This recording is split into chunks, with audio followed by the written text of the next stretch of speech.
Good evening, everyone, and welcome to all the learners from Emeritus and Eruditus. We're here once again for a guest lecture series by Career Services. I'm Meenakshi, and I'll be moderating this session today. Now, if you have any questions during the presentation, please type them in the Q&A box. I'll bring them up during the session and also at the end of the session. Now, we have amongst us today the Vice President at Societe Generale Global Solutions Center, Mr. Prabhas Abhayakumar. Mr. Abhayakumar is a senior technology executive with more than 25 years of rich experience in diverse operational and strategic leadership roles in banking, logistics, and retail domains.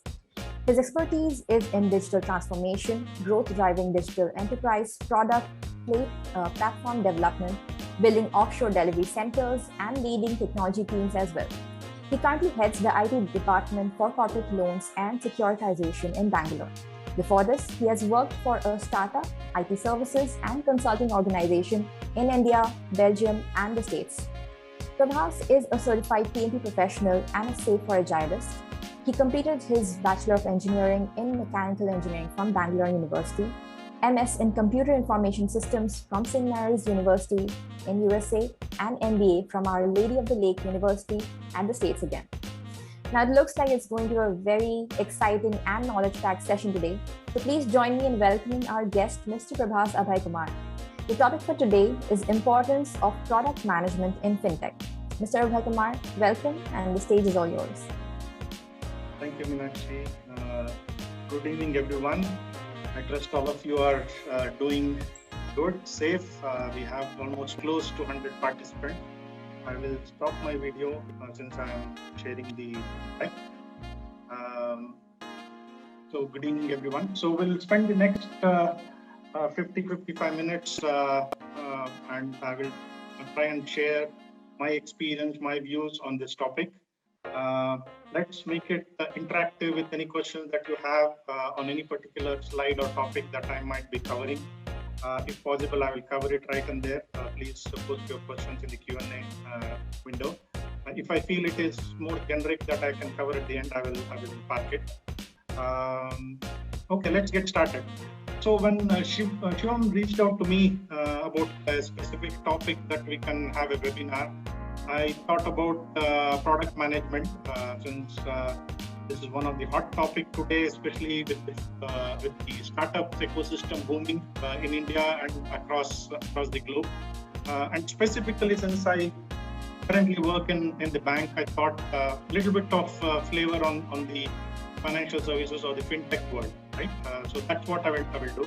So normally I put an agenda, but this time I didn't want to put the agenda to give away all these sections of the presentation. So whenever we talk about fintech, I want to start with one of my favorite slides about to understand the history of fintech. Right? I will not spend too much time, but I'll give you a snapshot or what is the message in this slide. Right? So while the terminology fintech means it's the adoption of technology in the financial services world. Right? That's what fintech is all about. And if you see. Just like any other progression, the fintech ecosystem has evolved over years, right?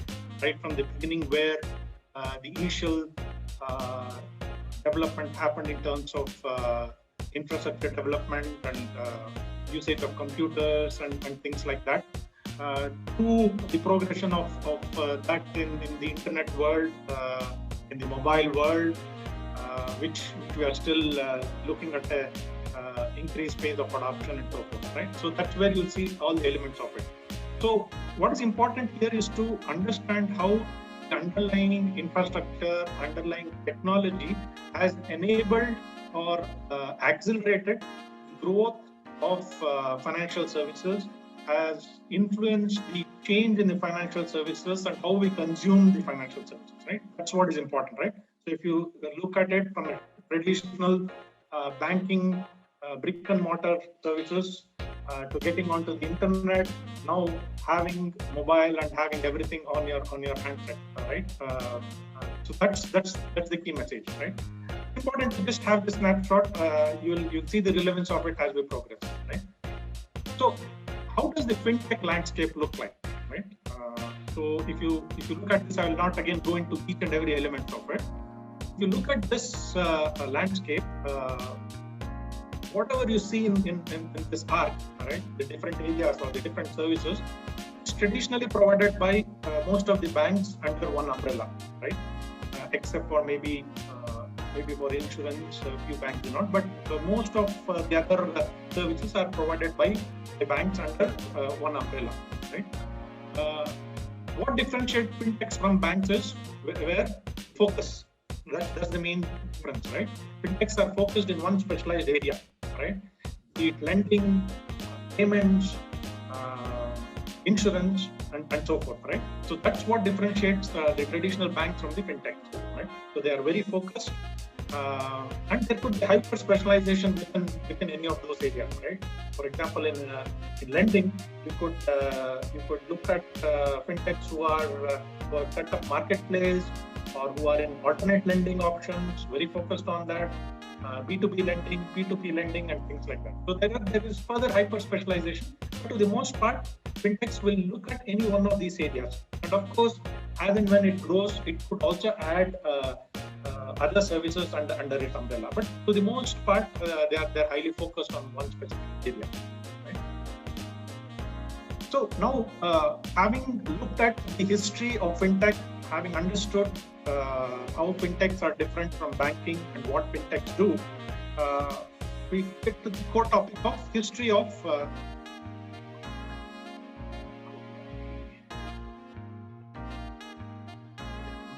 top banner is not going. Okay, but we'll go into the key topic of today, product management. Right? Let's quickly again look at how the history of product management has evolved. Right?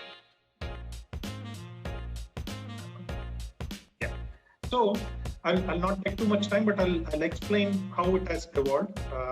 So going far back to 1931, right? A person by name Bill McElroy, who was the chairman of P&G, Procter & Gamble, a FMCG company, he wrote a 800-word memo to its board of directors and the senior management about hiring more people in the group, right? People who he called as brand men, right? So who could track sales to manage different products that P&G had, right? So this industry specialist or people in the industry say it was the beginning or the featuring of product strategy or product management in the industry, any industry, right? So I would say that P&G or FMCG industry was pioneer in managing that product, right? So after that, while FMCG had initiated that, Neil McElroy also kind of advised Bill Hewlett and David Packard, the founders of HP, in Stanford University, right? So he advised them while they were in the early stages of setting up Hewlett Packard. They got a lot of insight into how Neil and Procter & Gamble had productized, how they had managed the products, how it was structured and all of that, and adopted that within the tech industry, right? So most of our discussion will be on the tech side of it. So this is where it will be relevant, how HP invented or adopted product management strategy within the tech industry. So if you even to this day now, HP has kind of sold many of its divisions, but back in the days, that's when HP introduced the division structure, right? You had the printing division, you had the software division, you have the peripherals division, and things like that, right? And each division was managing its own product. It was managing its own P&L. It was self-sustaining, and whenever a product and the strength went beyond certain threshold, it used to spin off into separate product division, right? So that way they didn't lose focus on the product strategy, or they didn't lose focus on the product management. That's what it was. This is key in how HP was structured and the introduction of product management in the tech industry, right? So fast forward, after that, even you'll hear or see industries talking about Toyota's lean management or just in time and other things. But we'll focus on the tech industry and specifically in the software industry. Was the creation of the Agile Manifesto, right? Anybody who is the adopter of Agile, know what Agile works, you would have definitely come across what the Agile Manifesto is, right? It is like a Bible for anybody practicing Agile, right? So this was the watershed moment in the product development, right? Because 7 developers in the US met in a resort in Utah and developed this Agile Manifesto, right? I'll not go into the details of the manifesto, but elements of how a working software product is more important, how customer collaboration is more important than having contracts with customers, how individual interactions is more important over process and tools, and many other things was what was key in the Agile Manifesto, right?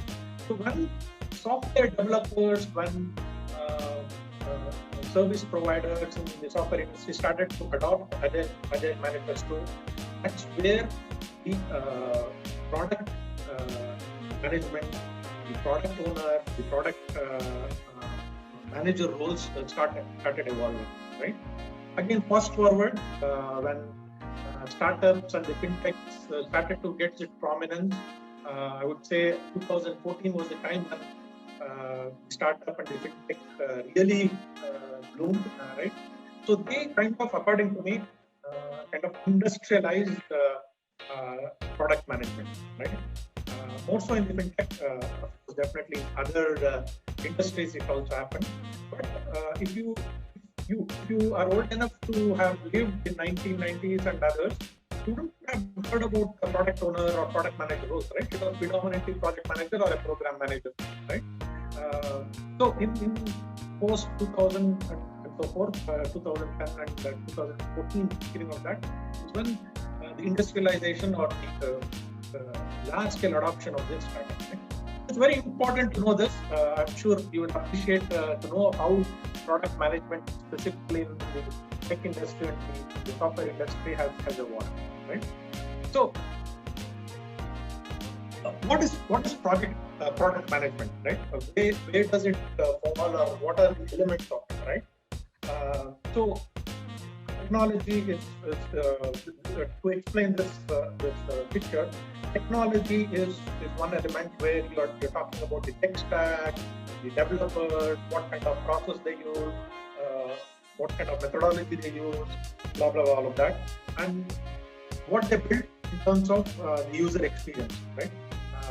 The UX design and the UI aspect of it that comes in the other circle, and of course the business from where you have their expectations, their requirement, which is predominantly translated and handled by the product owner, and the culmination of all of this is the product management, right?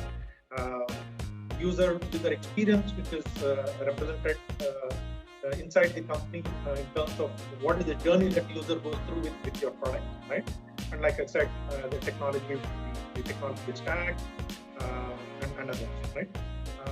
So in all of this, product management has equal stake, right? The product manager is not just looking at the functionality of a product. The product management looks at the user experience, the roadmap, the technology stack. They might not implement. They may not get into the nitty-gritty of implementing of it. I'll come into the details in few slides. But they have a say in terms of what technology stack should be adopted based on the market evaluation, based on the sustainability of the technology stack and so forth, right? And of course, they are also key in being a bridge between all of this and the user, right? That's what is a nutshell of product management. Many times people are confused between product manager, the product owner, project manager, and the team that implemented. Right? I just thought I'll spend 2 minutes and then we go to a few other areas. Product manager is the one who has strategic thinking, right? Who understands the markets and who develops the vision and the strategy, right? So he's at a high level to draw the vision and the roadmap and is definitely customer facing, has a say in the product, how the product is positioned, has the say in pricing of the product, has the say in collaboration with industry and others, right? That's the product manager. Whereas the product owner is more inward looking, right? He or she is more technical in nature, is more aligned with the team, with the Scrum team, and works on the solution, and works more on the sprint level and other things, right? He or she owns the team backlog, implementation, blah, blah, blah, all of that, right? So this, if you see, it's more on the execution side, right? Whereas project manager also exists in any agile setup. Less of project manager role in a very optimized agile setup. But sometimes large projects, you have the project manager or the program manager involved, who look at typically who are there for beginning of certain activities and end of it, right? As PMI described, project manager roles as it has a specific start and end date, right? But they help in other aspects of procurement, securing the budget, defining the objectives, planning, and things like that. And in all of this, all of them, including, I didn't include the team, the project execution team or the Scrum team, but in all of this, all of these roles, everybody works towards the customer needs, right? And many times, depending on the size, a product manager could be a product owner and vice versa, right? It's a thin line, depending on the scale of the operations, depending on the size of the teams, depending on how early in the life cycle of a product or the life cycle of a company, you can see maturity of the roles being defined, right?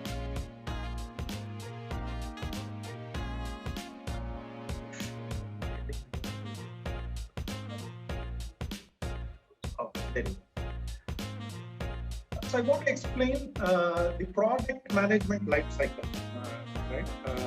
So typically it starts with the introduction where product manager, the investors, or the owners of a business are involved in the ideation stage, introducing some kind of whiteboarding concept in terms of what the product does, all of that, right? That's where it starts, the ideation stage.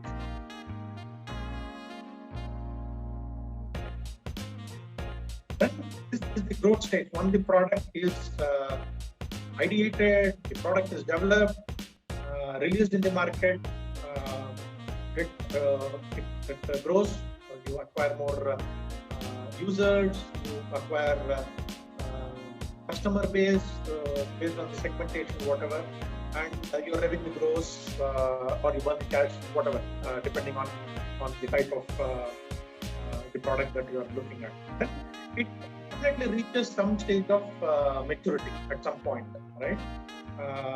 Wherein you would say we have implemented everything that we had put in our vision statement during the ideation stage, and we have achieved any aspect of that through our strategy, right? That's where you would see the product being matured, and it would be time to maturity could also be that it is time to roll out this product in, let's say, multiple geographies, or add on more services to the product or more features to the product, right? Things like that. For example, in the non-fintech world, you have the likes of Zomato or Uber and others who entered the space in some core areas, but later on, as their product matured, kind of diversified, right? That's what happens. And in many cases, there is also a decline, right? Decline, and which can result in certain product features of certain areas being invested, right? So another example is recently Zomato saying that they will stop the grocery delivery, right? For whatever reason, right? It could be because they kind of ventured into their non-niche areas, or they could not really see the value in those areas and things like that. And this cycle can can happen multiple times, right? Depending on how iterative you want to do or what is your appetite and things like that. So in all of this, product management typically helps different teams in the company articulate the value of the product, right? I'll kind of highlight few points as to what product management really does in a company, right? They help in articulating the value of the product, right? That's very key. Since they are very focused on the customer value add, the customer journey or the user journey, they will look at it and how that translates or manifests as a solution within their products. That's what they look at it. And they also steer the company on topics such as investment. It could be what is the right investment of the money, the capital that we have, and how resources should be allocated based on those decisions, right? Also, the product management division of the product management role also looked into this aspect, right?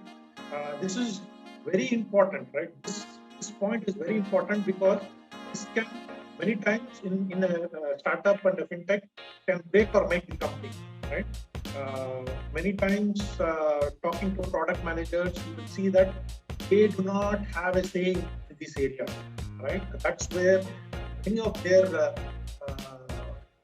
hardship is we do not get seat in the senior management or in the board to advise on these areas, right? Sometimes the owners or the individuals that have started or sometimes the investors are taking decisions, but the ground reality in terms of what the product management have in terms of feedback, what works, what doesn't work, are not taken into picture. That's when many of the fintechs or startups have failed.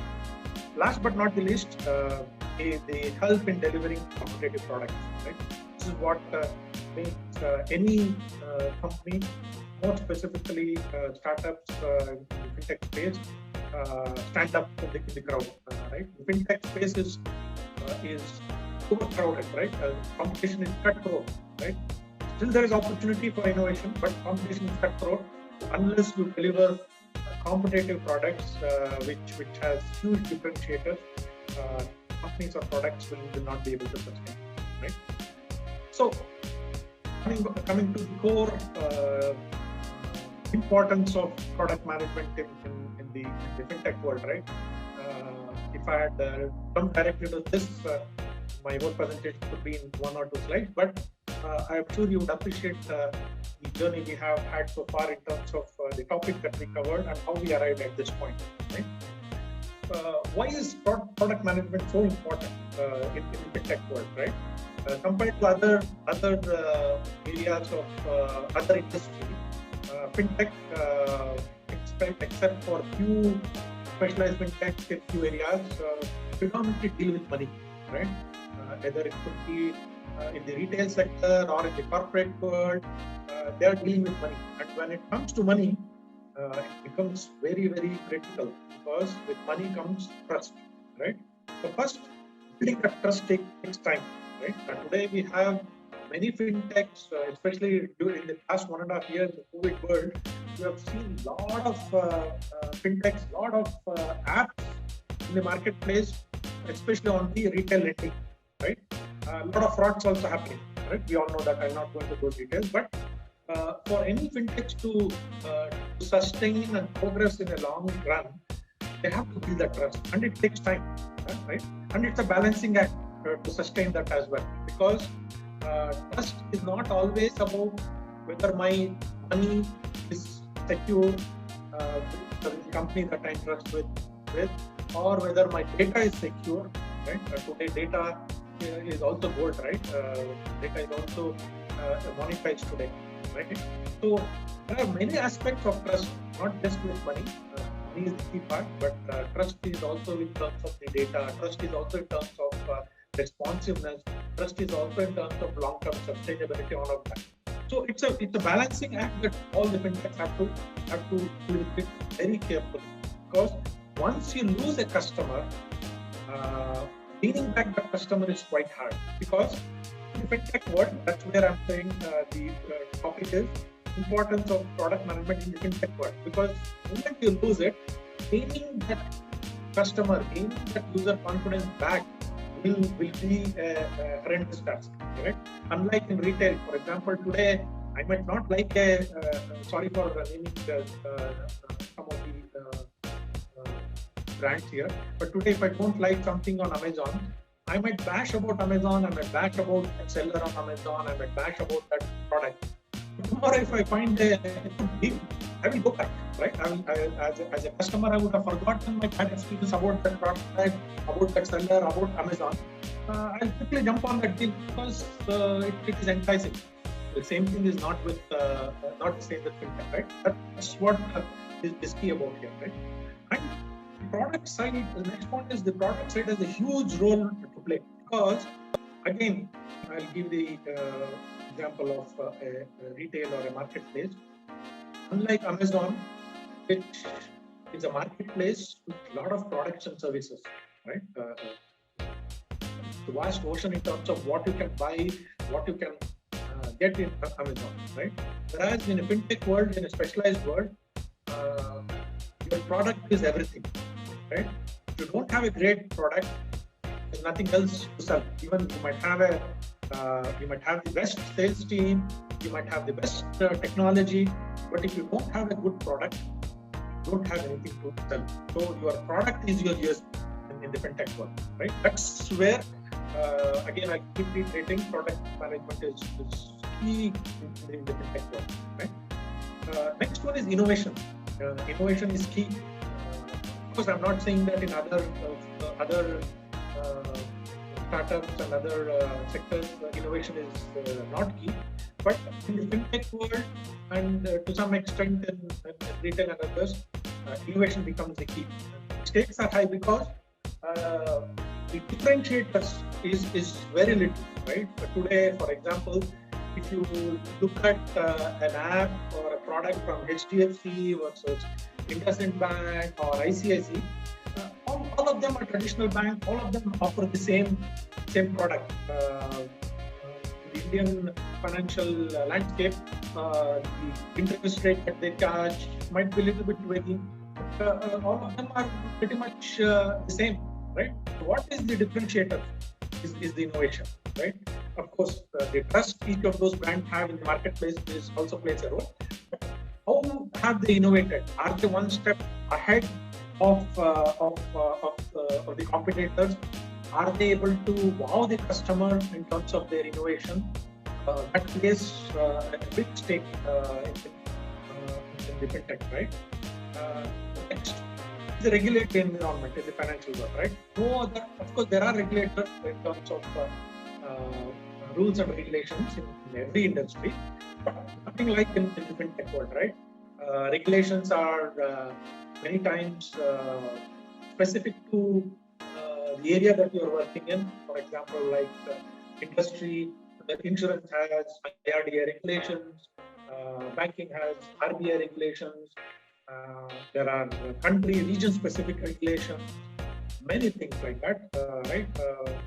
And regulations are evolving, right? Especially in the post-internet world, the number of regulations in the US and Europe have been phenomenal, right? Every crisis have given rise to first thing, how do you have new regulations? How do you tighten existing regulations and how do you have new regulations, right?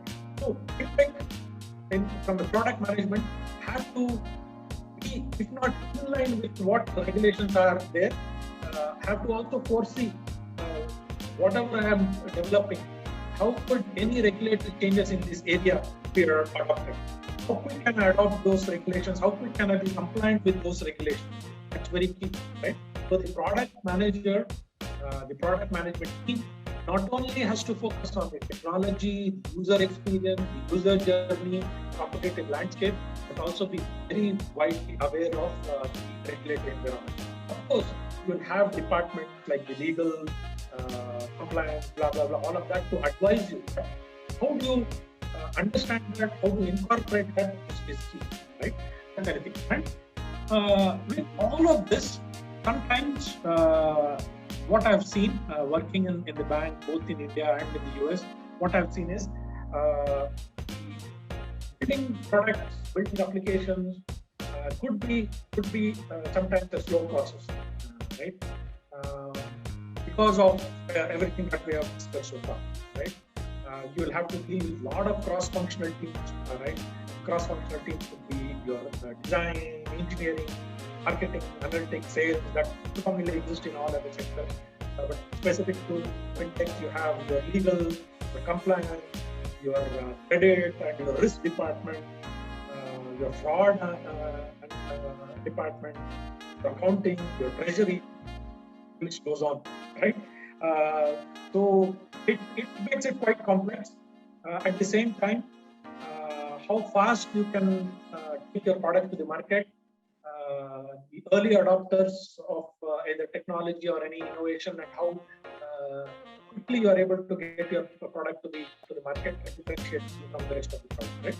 So, of course, there are many other reasons why product management has become very critical in the fintech world, but this I thought are some of the key from my experience and what I've seen, right? Here I will talk a little bit on the behavioral dynamics, right? In terms of what makes it unique and a little bit of complex as well, right? Product managers might identify the consumer they are solving for, right? From the behavioral aspect of what the industry has shown, right? These are three areas where product managers has to identify, right? In the next slide, I have one example, right? In terms of the functional, the cognitive, and the emotional aspect of it, right? Functional is how can I get my consumer money, right? Cognitive is more in terms of how do you help, or how can I help customer understand about that money, right? In terms of the financial planning, how to grow the money, blah, blah, all of that, right? And emotional is saying that if I have, let's say, what is the example? Lack of financial freedom, the need, right? How do I fill that emotional aspect of it, right? So, if you see any of the fintechs, any of the products will fit in these three blocks of the behavioral aspects of any individual or organization, right? And more so, if you see, and if you do the metrics of all the fintechs, you'll see that it is often in the emotional aspect of it, right? And I'll give one example, right? Credit Karma, Digit, and Living is all fintechs in the US.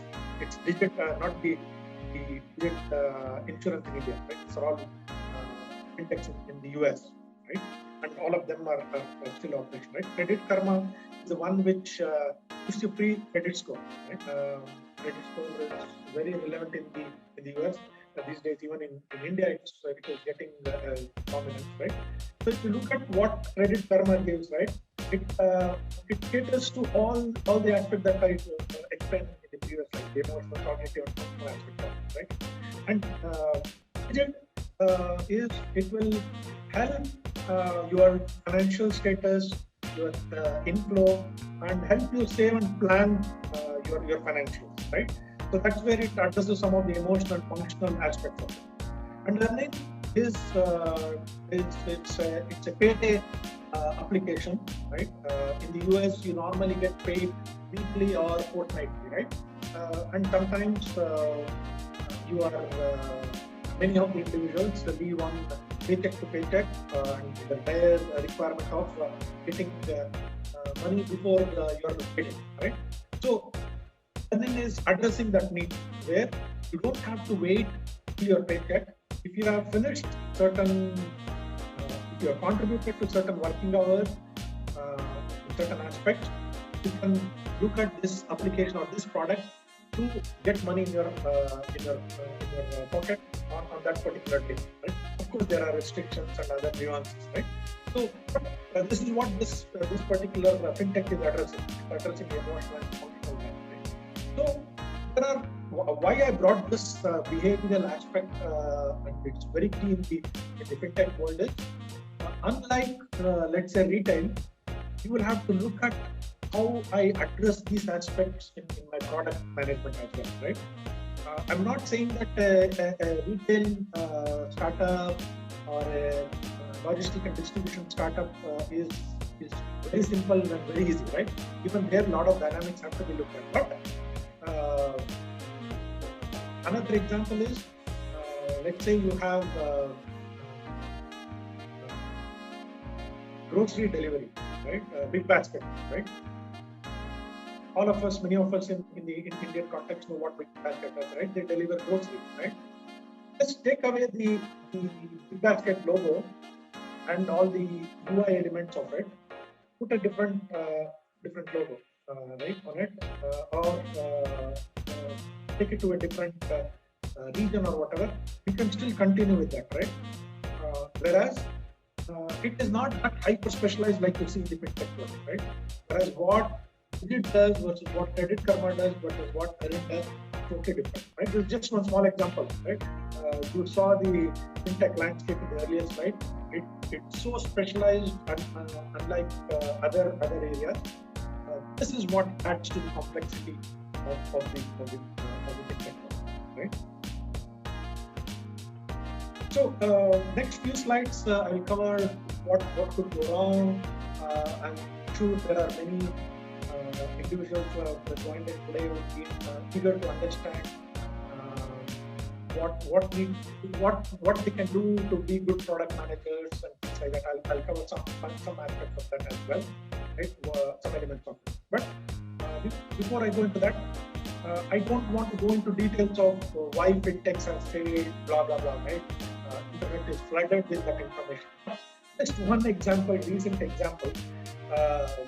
If any of you can identify what this screenshot is all about, what was the key event that happened, right?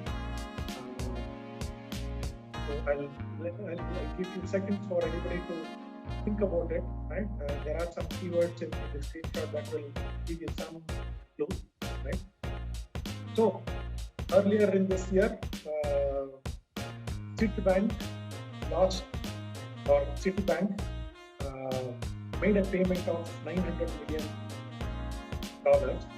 instead of $7.8 million that they had to pay for Revlon. Right? Citibank was the agent for Revlon and its creditor. So they had to make an interest payment of $7.8 million to Revlon creditors. So instead of that, they made a payment of $900 million. Right? Most of you would have heard about it. You would wonder, how can an established bank like Citibank make this kind of mistake, right? Of course, people coming from the banking or the financial area would say that there is always a maker and checker, right?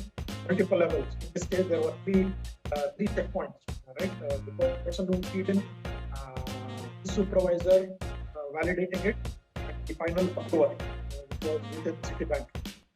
It paid all of that for whatever process, lack of process and knowledge or whatever. But the key part here is what everybody talked about. I'm not in the application of the product here is lack of intuitiveness in the design of the application, right? The lack of simplicity and things in the product that this vendor had developed, right? People coming from the banking would understand a little bit, but for anybody looking at the screen from a layman perspective, of course you would not understand what is front and all of that. But it doesn't look intuitive, right? So this is one simple example, right? Simple example how the consequence can be so vast, right? So this kind of, I would say, covers everything else that can fail in the fintech world. Be it not having the right user experience, not having the right technical stack to be able to give a good product, all of those things. Right? This sums it all, right? So next I would like to cover, this should be interesting, what are the key pillars for product management or product managers to succeed, right? You should appreciate this. First is the product leadership, right? So what does product leadership mean, right? So somewhere somebody has to understand customer value or what business is all about, right? How they can influence the team in terms of the strategy and vision of the product, right? That's what this product leadership is all about. And somebody, when I say somebody, it's the product manager and his or her team, knows what the industry is all about. What is the competitive landscape? What is the insights in the industry, right? It is very key to know, right? For you to succeed, right? Next is the vision and strategy, right? So vision is something that it's a big picture of what you want to achieve, right? And strategy is the means you would adopt to achieve your vision, right? So with that, what is that need to be done, right? So you have the customers, you have the internal stakeholders, predominantly internal stakeholders, you have the competition, right? So how you will identify your customers, how you will listen to your customers, how you will work with your stakeholders. Your stakeholders could be your investors, your stakeholders could be your internal department that we talked about, right? Your design, engineering, legal, blah, blah, blah. Your competitors, how you will keep an eye on what's happening in the industry, what's happening with your competitors, how do you keep a hawk eye on it, right? And how you can be ahead of your competitors, right? And how you connect all of these elements to ensure that your product vision aligns with your company's vision, right? Many times you would have seen the pictures, right? Where customer wants something, you would have developed something and delivered something else, right? All of us have seen that those pictures of varying nature, right? It's very important to bring all of this, the customers, the stakeholders, the insights or the input from the competition and what's happening in the industry, stitch all this together to ensure that your product vision and company vision are aligned, right? Next is how do you focus on the customer journey? It's very important, right? Many times, fintechs and many startups have failed as they progress because they lost focus on the customer. And they lost focus on how customer journey has evolved. And they were not able to identify and quantify the customer value, right? So they was just initially riding with the hype, with the money they had and things like that, right? So not to go into those details, but what is important here is for product managers to be focused on the customer journey and customer value, right? In customer value, how do you define some of the KPIs, right? The key performance indicators, how do you understand the segmentation of your market, segmentation of your customers, and how do you measure it, right? That's very important. Today, there is so much of data in the fintech world. You have KPIs defined, you have analytics, but how you take decisions, how you drive your decision based on those data is very key, right? Today, many organizations are still struggling, and the traditional organization, but fintechs are a little bit ahead because of their agility, because of their specialization and focus. They are able to quickly take advantage of the data, whatever they have analyzed, and look at how the product strategy needs to be realigned, refocused, etc. Right? That's very important. Last but not the least, putting the right thing together is very important, right? That's where the startup or the owner or the founder plays a very key role, right? Putting in right team, both in the product manager space and other departments, but more so in the product management space, and some elements of having the right team, empowering them is important, right? We talked about what all the roles and responsibilities of product management in the product management areas, what they do and things like that, right? If you don't empower them, if you don't give the product managers a seat in your board, if you don't listen to them,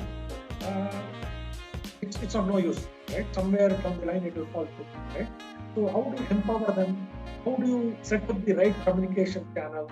How do you ensure that there is collaboration? Is key, right? So whoever is looking at product management area, is looking at the time, we are at 7:17. I'll quickly conclude it and we'll go to questions. So these are some of the key elements to be successful, right? So I have a lot of points here, but I want to just share my experience. So having worked in the bank, having worked in a startup for almost 2 years, while it was not in a fintech space, and in my current role working in a bank here in India, in Bangalore for almost 2 years now.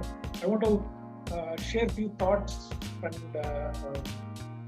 views on what are the mistakes and the lessons learned, right? Many times, fintech startups develop products to please the investors, right? This has happened in the early phases of the startup life cycle in 2008 and then, right, where it says everything, right? And people have understood you cannot please the investors just by having a sexy product to please them, right? What you have to please is the customer. What you have to look at is expanding your footprint, and of course, even to this day, some of the fintechs are struggling into getting not just profitable, thinking in the revenue, right? Those are more important than pleasing your investors, right? Don't do that mistake, right? Not involving legal risk and compliance in the design phase. This is very much important in the fintech, right? Because the mistake that you do in this area can be catastrophic, right? It could lead to you being penalized, you going belly up, blah, blah, blah, all of that, right? So you should be very careful about that. And trying to build everything from scratch, because time to market is key. We talked about how competition is cutthroat, how being early adopters, getting your product into the market as quickly as possible, being ahead of the curve is all that important.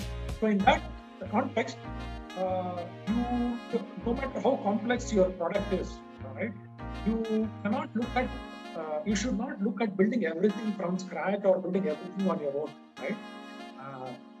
If people understand the API, application programming interface, right? So there are various services in the ecosystem which you can leverage in your product, right? Be it classic examples, the Google ecosystem, right? The API catalog that Google has, you can leverage on that. You don't have to build everything on your own from scratch, and you don't have to build on your own, right? For example, if you need logistic elements in your application, or you need so you have providers for that which you can embed in your product, right? That way, you're focusing on your core aspect, and other surrounding facilitators, you are kind of plugging it in. And this will ensure that time to market is quite low, right? And outplaying technology, right? While people in the software world talking to business, we have always said that technology is an enabler, right? It is not everything. But in this fintech world, in the startup world, technology can break a neck, right? That's what I've seen. Because the right technology is very critical in your product being successful. Because for the product success, your performance, your scalability is very important, and long-term sustainability of that particular technology is also important, right? So many times developers are passionate about something that they have learned, right? You cannot just go because some developer knows certain technology, right? So this is where I mentioned how product management and product managers have a say in the technology stack as well, right? Evaluation of the right technology, both in terms of performance, sustenance, is very key, right? So don't downplay the technology element of it, right? Secure today, especially in the pandemic area, in the pandemic world, post-pandemic world, security has become very, very key. Be it your data or be it your code, you have to secure it, because this is your competitive advantage. I remember back in the 2000, when I was not 2000, in the late 90s, when I was working with a company called GlobalScape in the US. We had a product called QTFTP, right? We had outsourced some development of it to Eastern Europe country. I'll not name the company, but as a company strategy, we did not look at the aspect of securing our code, right? And very soon we saw competitive products pop up in the market. We lost market share because of that, right? So one example of how you need to secure your code, how you need to secure your product, how you need to secure data, right? Data breaches are happening in large scale. That can lead to your reputation, and many times companies will not be able to get back when their reputation is lost, right? Quickly, some of the lessons learned, there's thin line between the mistakes and lessons learned, but you can see the difference, right? I covered about this, how product development can take a long time in the fintech world. So you have to be patient, and you have to see how you can accelerate that by not taking shortcuts, but still covering all elements of what we discussed earlier. Right? Sometimes you also feel that whatever was obvious at the beginning of your product journey might not be the same at the end, right? You have to be cognizant of that fact, right? Diversity is important, right? Today, diversity is not just about getting women folk in your team. So diversity is having people with different background, with different mindset, right? Especially in the fintech world, you'll see more and more fintechs who have been successful are getting in behavioral psychologists in product team.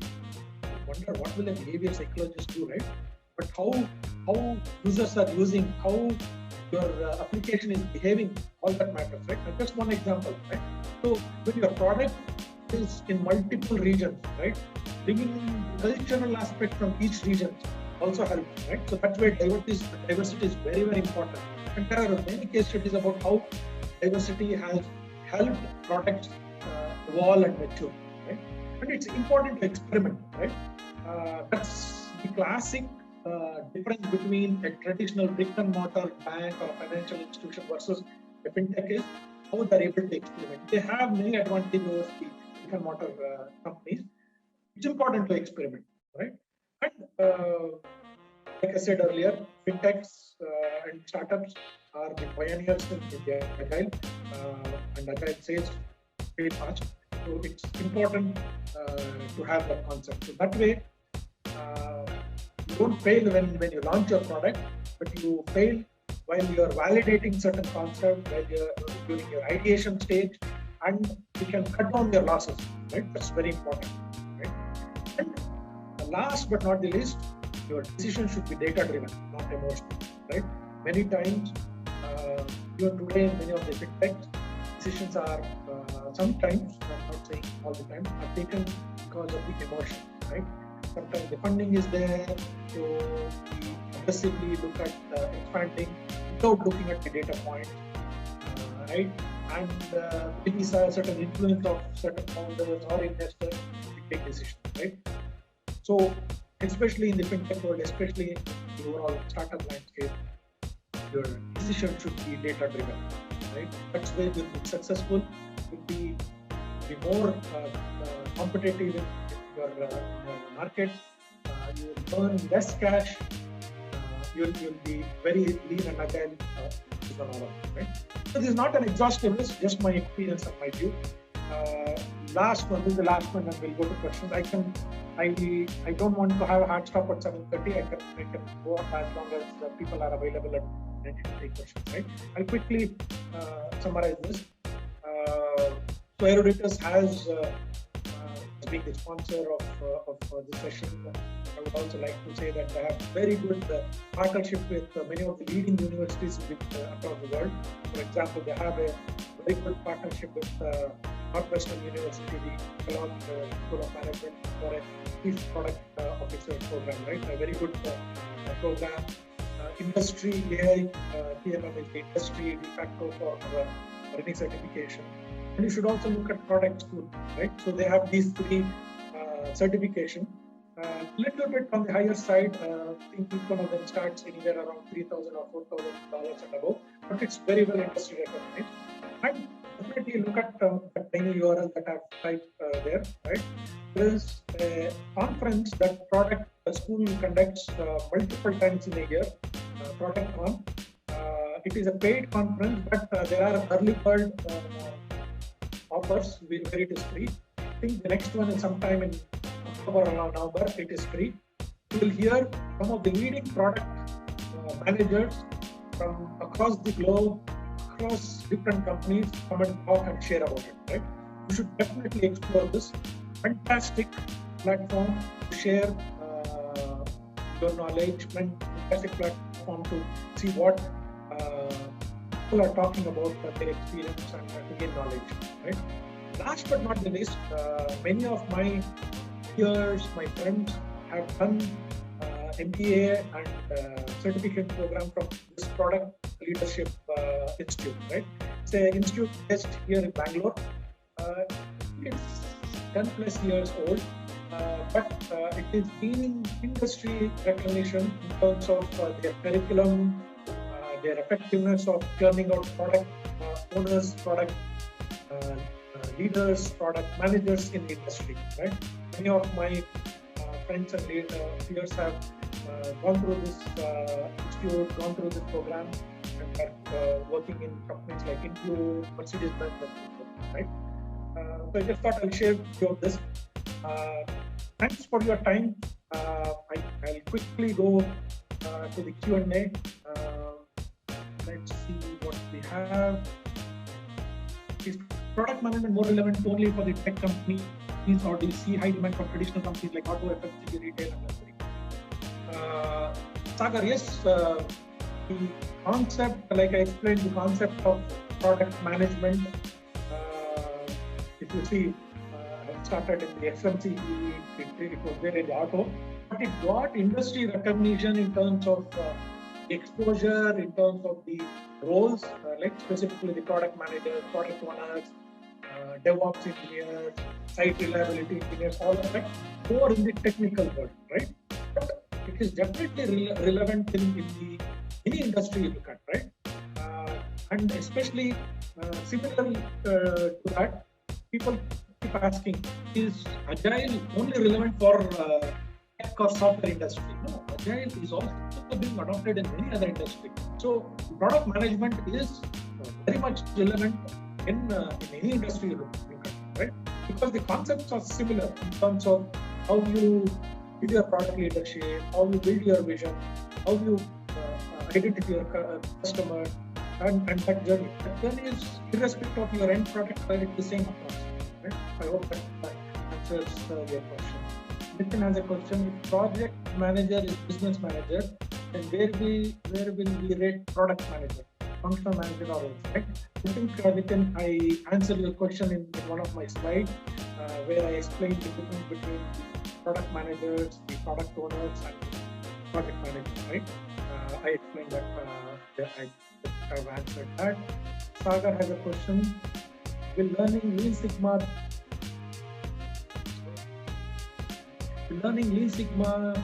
being by black belt make a project manager or product manager more productive? If you look at what Lean Sigma does, right? Lean Sigma addresses the process side of the product, right? So if you are in a process industry like a PPO or automobile assembly line and things like that, Lean Sigma has more relevance there, right? So being a product manager, if you want to understand how to reduce the cost or how my product has to be costed, you knowing Lean Sigma process will help, because then you can look at ways to reduce your process, reduce the step, blah, blah, all of that becomes part of your Six Sigma analysis, right? There it helps. But let's say in a traditional fintech world, maybe not so much. So depending on the industry you are in, the product line, that will have the relevance, right? I hope that answers your question, Sagar. Joshua, with the data-driven decision becoming the norm, for many orgs, how feasible it is for companies to look at data as a platform and treat it as a product within the company. For example, Tinder has a data product manager from the data. Which is any any industry you look today, right? Data is becoming more and more relevant, right? You would have heard industry leaders say today every product, every industry is becoming more technology savvy and driven by data, right? And data is an oil, data is gold, you have heard all sort of, right? How to monetize that data is key, right? That's where that will define success of any company, right? I'll come to bank, right? Today, for years together, if you look at the banking industry, banks have accumulated humongous data, right? According to me, there are two sectors which have accumulated large-scale data of the public or the general population. One is bank or the financial institution. Next one is the telecom industry, right? These have, of course, close to will come the retail as well. Banks remains on the top, right? If you look at banks, they have every information about you, right? Your salary, how much you make, your loan information, what you own, depending on how you purchased it, your credit worthiness, your health related thing, because that's selling insurance. You have a 360-degree view of you, right? How have they been able to monetize that? How have they been able to look at new service, look at launching new products in the industry? That is what is key, right? And it is happening because more and more non-traditional companies are becoming competitors to the bank, right? Be it the Paytms of the world, be it the Facebook of the world, be it any other payment fintechs. They're becoming big time competitors to the bank and eroding the margins or the revenue of the bank. So, according to me, banks have to look at how they can monetize and diversify their products and services. Very soon, you might see bank in a different way, right? When you get into a bank like HDFC or any other bank, you will definitely see them in a different way. They could have very non-traditional services that they could provide based on the data that they have, right? And banks are adopting technology like AI/ML, predictive analysis, cognitive thinking, blah blah, all of that, including blockchain, to diversify and look at how they can be relevant and be competitive in the bank, right? I hope I explained that I answered your question in a lengthy way, Joshua.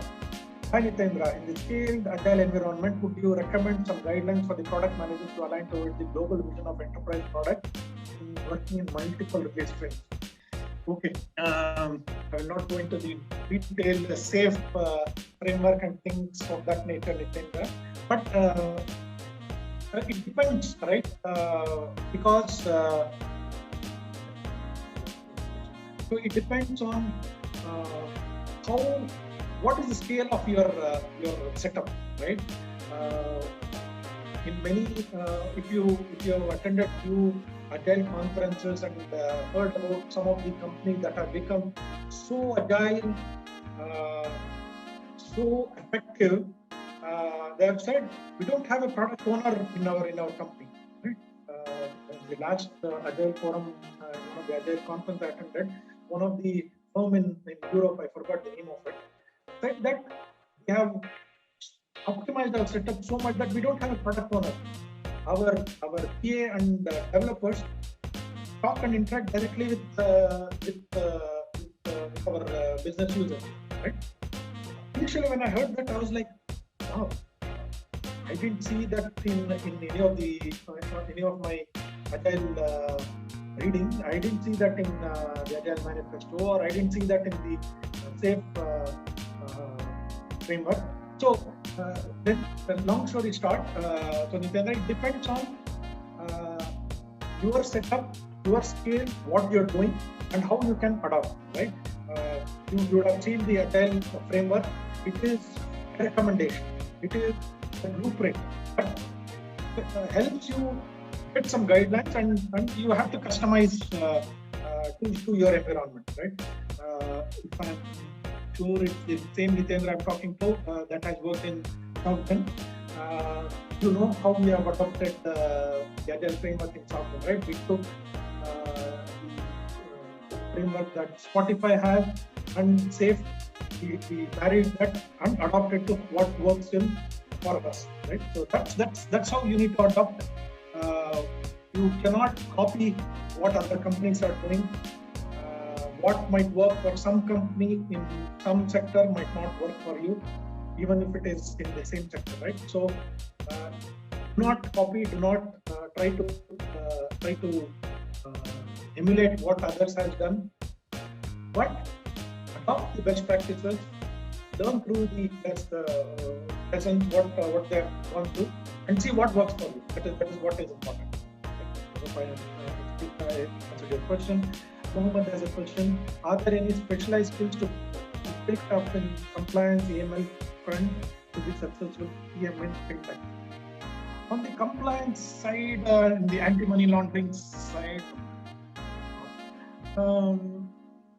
yes, you should explore Mohammed on the RegTech, right? It's still an evolving area in the banking and financial area, and it's a growing world. Post 9/11, 9/11 has been almost 20 years, but post 9/11, post the 2008 financial crisis, post the pandemic, the RegTech industry has evolved. There are many fintechs addressing the RegTech area. So if you want to make a career within compliance, anti-money laundering, or any of those regulatory things, RegTech is the space. So do explore on it, do read about it, and you will get an idea as to what you need to do. In today's retail marketing, is branding more important, like Apple 13, with hardly any accounts in selling like hotcake, or innovation to sell the product? Right. Okay, you gave a good example there about Apple, right? I'm not a big fan of Apple products for my personal reasons, right? But of course, I acknowledge the innovation, the brand equity that Apple has built over years, right from Steve Jobs' time. But just looking at Apple's example, right? You can definitely say branding, innovation, and market position go hand in hand, right? Apple built the brand to innovation as their core, right? They didn't look at what the customer wants. They invented, or they kind of came up with ideas which customers adopted, right? Be it Apple Pod, iPad, or whatever, right? They didn't do any market research, or they didn't say, okay, this is what the market needs, right? They innovated, right? They created that craving in all of us, saying that yes, Apple has come up with something that I want to experience, I want to consume, right? That's where you look at no other company is at that level where you look upon the Apple launch event such an extent, right? So branding is important, innovation is important, right? And Apple is a classic example of what you just asked, right? Okay, quickly see people dropping out. Yes, I know I'm over time, but I'll still take as answer. How is product management relevant to oil industry? Okay, oil industry is something that I'm not that very familiar. Sanjay, like I explained, in terms of the components of product management, if you are, I don't know if you are from the oil industry, but you can kind of visualize how it can map, or how it can help in the oil industry. Sorry, I cannot give more insights beyond that because of my lack of experience in that industry. Sorry about it. How is PSPO different from PSM? Could you please highlight some PS differences? Anuj, I'm not an expert on PSPO. Sorry about it. I will pass this question. Product owner versus professional scrum master. I explained, Anuj, at least I'm answering, I'll be able to answer the next question. I explained, right, in that different roles. Product owner is part of the Scrum team, right? Whether it's called professional Scrum Master or Scrum Master or Agile Master, product owner is the one who comes from business, but aligned with the team. Whereas the Scrum Master is part of the development team. He is part of the developer community, and it's according to me, the way we have adopted it, not just in SoftGen, in other areas that I worked in the past, it's not a full-time job. It's a role that an individual plays as a Scrum Master within the team. Whereas product owner is a job. And that's the high-level explanation or difference for your question. Ankur, what is more important to emphasize human-centered design, data-driven products, or make efficient functionality? I didn't understand that. Let me read that question again. What is more important to emphasize human-centered design in data-driven products, or make? Ankur, can you speak up and just explain what you want to know, or what is your question? I was still not clear. This is the last question. You can, I don't know if Ankur is still there. Okay. Let me read it forward. Hello. Yeah. Is it Ankur? Yeah. Hi, Ankur here.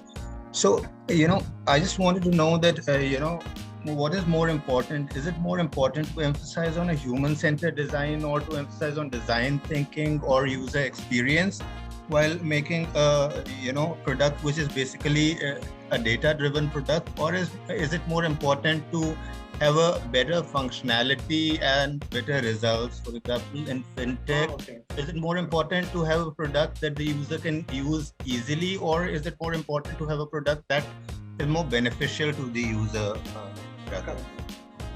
Okay, now I got it. Thanks for the clarification. Good that you are still on the line. So again, it depends on the type of product, the type of data that is being captured, and what you're doing post that, right?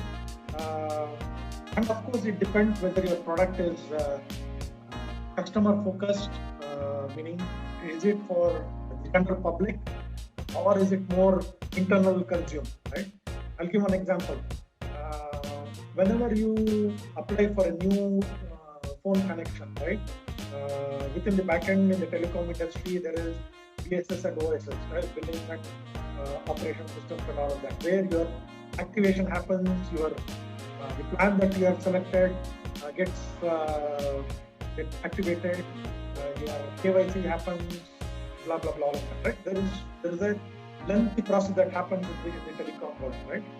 So if you look at any of these OSS and BSS products, you don't have to be human-centric there. You don't have to worry about those aspects, because they're very intensive in terms of capturing the data and finishing a process, and how soon you can finish that process, right? So in that context, you don't have to worry about what will the user be thinking about this particular field, how will the user react, and things like that, right? It's very data intensive. It is internal focused. People use the tab key to go between one field to the other, and the speed at which you can complete and activate is more critical than anything else, right? Compare that to, let's say, you have heard about Practo application, right? The application in the medical world where nowadays you can also buy medicine, but Practo predominantly started as an application for doctors and public to book an appointment and look at the services, blah, blah, blah, right? So here, looking at a person who has a problem, right? And he or she has opened up the Practo application, and the individual is focused on, okay, I let's say I have a dental problem, I have a toothache. How soon or how quickly I can look at the right dentist in my area with the right credentials, with the right experience at the price point that I'm looking at it, right? So this application has to envision what the user is expecting and what happens in the user interaction when he or she comes on this application, right? So this is a classical example where human-centered design and the user experience has to be taken into consideration. Just visualize yourself, compare that to the OSS and BSS application in the telecom world, where I explained to you the process when it goes through. Two different things, right? Two different thought process, two different application in terms of the amount of data it captures, what it does, how it affects the emotional aspect of the user using it and things like that. Right? I hope I explained, I answered your question with that example. Thanks. Thank you so much. Okay.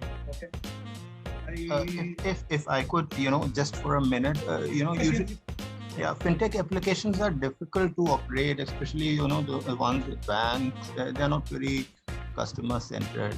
So I don't know. That's where this question came from. Okay. Yes. So the fintechs are at an advantage, right?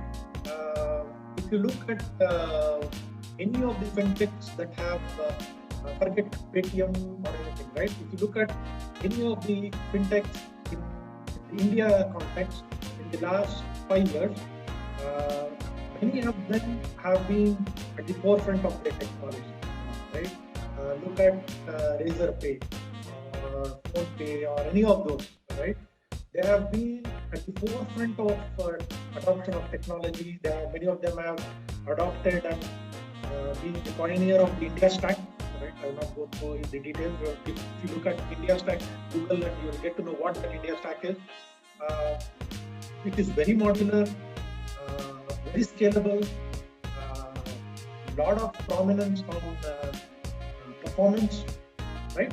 And with the very nature of the fintech, they don't have any legacy, they don't have any baggage, they don't have any mainframe, they don't have any history behind it. So they have that flexibility over a traditional bank to adopt the latest technology, to adopt the most efficient tools available in the market and bring them to the customer, right? So that's where if you have to compare, sorry for naming this, but if you have to compare the pace at which PhonePe is able to adopt and release functionality versus what a traditional bank like HDFC does, there are miles apart, right? Right. So again, fintechs they're hyper specialized and they're fresh in the market, so they don't have any legacy. That gives them that advantage, right? That's where we say it's not the early adopters, it's the late adopters. In the fintech world, late adopters have that advantage, right? Where you can learn from the failures what HDFC has done when they did their net banking, when they enabled online payment or online banking, right? Many of the fintechs have learned from this, right? So the late adopter in this specific aspect give them that the competitive advantage. And again, going back to my point, technology stack has played a key role in many of the success of the fintech, right? So banks are in that competitive race where they're trying to shed their legacy, they're trying to shed their baggage and be competitive in the fintech world. It will take time. They're doing a catch-up against them. One more point to say, banks are still lagging behind in terms of adopting cloud, right? For people who are technical enough can understand what I'm talking about.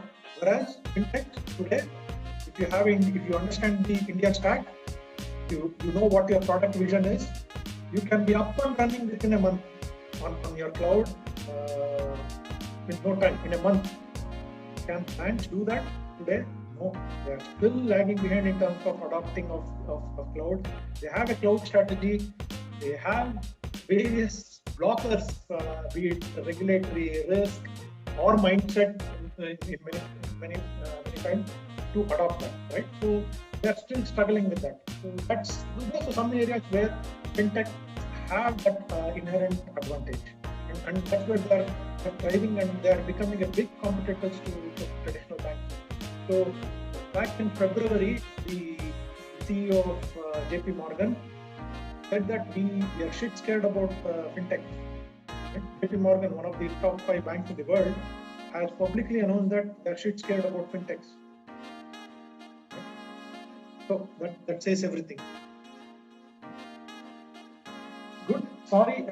Thanks for the interest. I still see a lot of participants there. A lot of good questions. I took more time than what I was allocated, but I'm sure that the presentation, my views, and my answers to many of the questions were useful. Thanks to everybody. If you still have any questions, I'm open. If not, Shivam and others, we can conclude the call. Thanks to everyone. Have a good evening and a good weekend.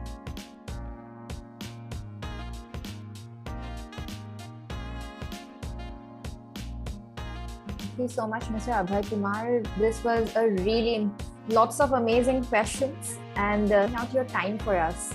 We've gained a lot of perspective and a lot of insights as well. So I think we're going into a weekend with a lot of motivation behind us. And to all the learners at Emeritus and Eruditus, really wonderful questions. Thank you so much for coming and joining us on this Friday evening. So for all of you, thank you so much once again. And I wish everyone an amazing evening ahead and a happy weekend. Thanks, Meenakshi, and thanks everyone. Bye. Thank you, Prabhas. Have a nice weekend. Have a nice day. Thank you, everyone.